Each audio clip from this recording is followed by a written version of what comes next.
মানুষ কেন এত আগ্রহী বিদেশে যাওয়ার জন্য। আমাদের উচ্চশিক্ষা ব্যবস্থা জীবনমুখী নয়, দক্ষ জনশক্তি তৈরি করতে পারছি না আমাদের এই শিক্ষা ব্যবস্থার মাধ্যমে। তারপরে যে শিক্ষা ব্যবস্থাটা আছে সেটা মাধ্যমে তারা কি তাদের কর্মসংস্থান পাচ্ছে? চাকরির নিরাপত্তা নেই, অর্থাৎ কোনো নিশ্চয়তা নেই যে সে সুশিক্ষায় শিক্ষিত হয়ে সে যথাযথ মর্যাদার একটি চাকরি সে পাবে। সুতরাং এরা যদি বাইরে যায় তারা কোনো না কোনোভাবে দক্ষ জনশক্তিতে রূপান্তর হবে, সে আমাদের একজন রেমিটেন্স যোদ্ধা হিসাবে কাজ করবে। আমরা যারা বিদেশে থাকি তারা এটা উপলব্ধি করি যে দেশ আমার মা। একটা কবিতার ভাষায় বলতে হয় যে বিদেশের স্বদেশের প্রেম যত সেই মাত্র অবগত বিদেশেতে অধিবাস যার। সো আমরা আসলে প্রতিটা মুহূর্ত দেশের সাথে থাকি। এখন যারা বিদেশে যেতে চাচ্ছে তাদের তো এই অনুভূতিটা এখন নেই। যখন সে বিদেশে যাবে তখন কিন্তু সে বুঝতে পারবে যে দেশেই তার সব। এটাকে আমরা সহজ ভাষায় বলি নারীর টান, সেটা কখনোই ছিন্ন হওয়ার নয়। তাহলে প্রশ্ন আপনার যে মানুষ কেন এত আগ্রহী বিদেশে যাওয়ার জন্য, এটা আসলে একটা বিষয় না, কয়েকটা বিষয়ের সাথে জড়িত। প্রথমত দেখেন, আমাদের উচ্চশিক্ষা ব্যবস্থা জীবনমুখী নয়। এখানে আমরা দক্ষ জনশক্তি তৈরি করতে পারছি না আমাদের এই শিক্ষা ব্যবস্থার মাধ্যমে। তারপরে যে শিক্ষা ব্যবস্থাটা আছে সেটা মাধ্যমে তারা কি তাদের কর্মসংস্থান পাচ্ছে? সেটাও পাচ্ছে না। দ্বিতীয়ত, এই শিক্ষার সাথে আমাদের জাতির যে ভিশন, আমাদের শিক্ষা ব্যবস্থা কি সেই মিশন নিয়ে আগাচ্ছে? সেটাও আগাচ্ছে না। এরপরে যদি আসেন আমাদের ছাত্রছাত্রীদের নিরাপত্তার কথা, নিরাপত্তা বলতে শিক্ষাকালীন নিরাপত্তা এবং শিক্ষা শেষে তার চাকরি বা কর্মসংস্থানের নিরাপত্তা।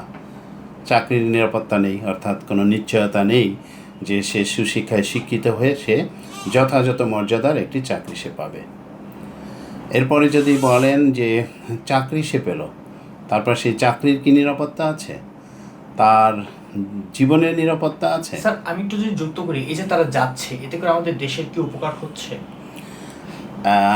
আমি এটাকে দেখব যে দেশের উপকার হচ্ছে এই অর্থে যে এরা তো এখানে কিছুই করতে পারছে না।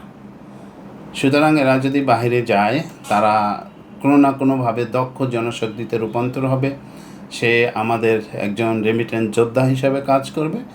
এবং আসলে সবাই চায় একটা পর্যায়ে সে দেশে এসেই দেশের মাটিতে আমরা সবাই মৃত্যুবরণ করতে চাই। সুতরাং আমরা বিদেশে আমি যেমন আছি, যারা ভবিষ্যতেও যাবে তাদের কিন্তু বিদেশে শুধু দেহটা পড়ে থাকবে। আপনি অনেকেই দেখবেন বিদেশে গাড়ি বাড়ি করে, আসলে তৃপ্তি আসে না, সে কিন্তু তার অধিকাংশ অর্থ দেশেই প্রেরণ করে। সেই অর্থে আমি বলবো দেশের উপকারেই হচ্ছে। বাট আপনি যদি আবার ভিন্ন দৃষ্টিভঙ্গিতে দেখেন যে আমাদের যে স্কলার যারা আছে তারা যে বিদেশে চলে যাচ্ছে, they made the world, they change the world. America, Europe, আপনি যদি বড় বড় তাদের অর্জনগুলি দেখেন, সেখানে দেখবেন যে আমাদের এই বাংলাদেশি ভাই বোনদের বিশাল অবদান আছে। তাই আমাদের এই যে মেধা, আমরা এখানে তাদের ন্যূনতম সুযোগ সুবিধা দিলেই তারা এখানে থেকে যেত, বা এখনও আমরা তাদেরকে ফিরিয়ে এনে দেশ ও জাতির সাথে কাজে লাগাতে পারি। তারা কিন্তু অনেক কিছু এখানে প্রত্যাশা করে না যে এই দেশ তাকে অনেক কিছু দিতে হবে, সে তার ন্যূনতম সম্মানটুকু চায়।